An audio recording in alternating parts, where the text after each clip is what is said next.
It's early morning. The bees are just waking up and unfortunately so are we. It's just another day at BEEtastic. People see the website, the shiny jars, the bee suits and the social media posts. But this is what running a small business actually looks like. Which basically means we've got absolutely loads to do and nowhere near enough time to do it. First job of the day, feeding the car. People don't realise that when fuel prices go up, the government earns even more in tax and duty because they're percentage linked, not fixed. The more we pay, the more they make. Simply just not fair. Bankrupting farmers and small businesses is now considered a solid economic strategy. Here's a little business trick we've used for years.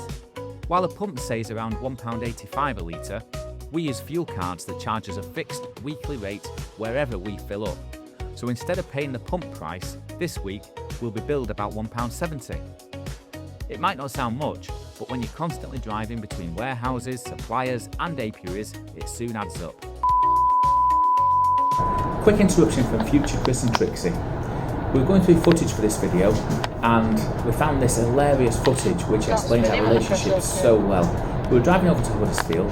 I was giving Lou a lesson on the gimbal camera, and the first instruction, press the button twice and the camera will flip round. Well, that went quite well. The second one, touch your face and it'll follow you. A little too literal. You should be able to touch your face and then it tracks you.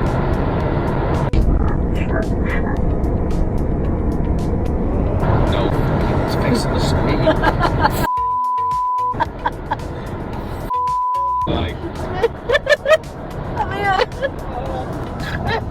I'm here! Hello! This is our main BEEtastic warehouse and storage site in Huddersfield. Or as we call it, the land of cardboard.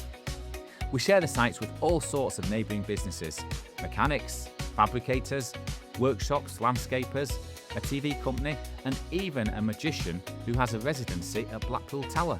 So when the containers arrive, we ask him to make the boxes disappear for us. He hasn't managed it yet, but we live in hope.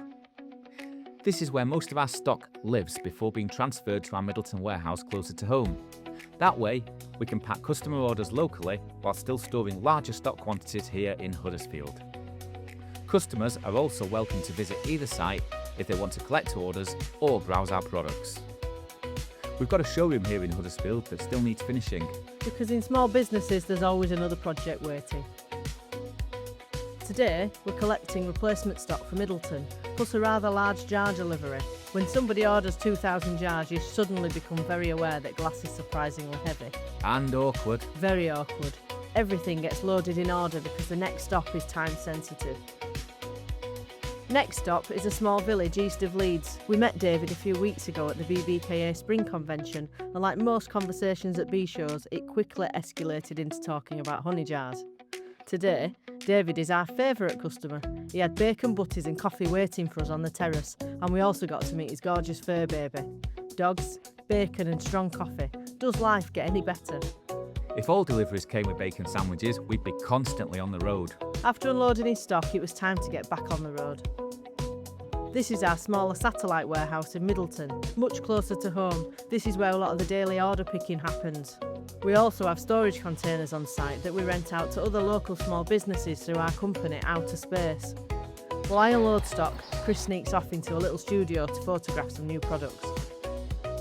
I've worked as a cameraman for many years and I still love this side of the business. There's something really satisfying about trying to make a humble bee smoker or hive tool look cinematic. He takes it very seriously. Our courier collects at midday and every single weekend order must be dispatched, no exceptions. Customers trust us with their orders, so the parcels must go out. Then it's home for a glamorous lunch.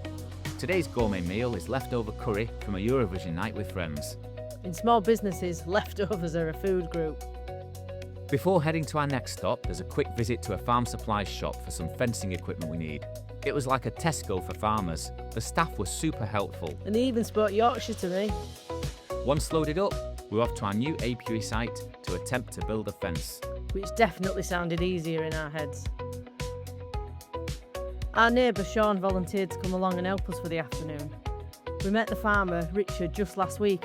After chatting bees for an hour, he kindly offered us a section of his land for a new apiary. And in what might be the most Yorkshire arrangement ever created, he also traded honey for the most incredible sausages made right here on the farm. And pork steaks that look like dinosaur ribs. The apiary site sits in the corner of a cow field, so Richard suggested we install an electric line on the fence to discourage the cows from coming too close. Richard showed us how to install the fence posts and lent us a giant mallet, which made Sean look like a strong man. Meanwhile, I was armed with a pickaxe. Which made her look like one of the 7 dwarfs. Tell us which one in the comments. There's mains power coming into the site, which means we can properly power the electric fence. And in due course, CCTV too, because I'm a geek and I want cameras so we can check on our girls remotely. The British weather remembered we were enjoying ourselves. We managed to get all the posts in and the fencing attached just as the heavens opened. By the time we packed up, we were absolutely drenched. It's hard work, and by this point we were aching, soaked and covered in mud. But honestly, these are the best days. Next week, this site will receive its first hives. Not bad for something that was just an empty corner of a field a few days ago. And after a very long day, it's finally time to slow down a bit. Tonight's tea is bangers and mash, using the local farm sausages we swapped honey for. These ones are pork, leek and chili. And they're absolutely amazing. One of the nicest things about country life and beekeeping is that people still trade properly. Honey for sausages feels like a far better system than most modern economics. And after tea, there's only one thing left to do. A hot bath and jacuzzi with a cold Peroni to soothe muscles that now feel considerably older than they did at 6 a.m. Thanks for spending the day with us. If you enjoyed seeing the real side of beekeeping and small business life, And whatever chaos we accidentally get ourselves into next, then don't forget to like and subscribe. We'll see you next time at BEEtastic.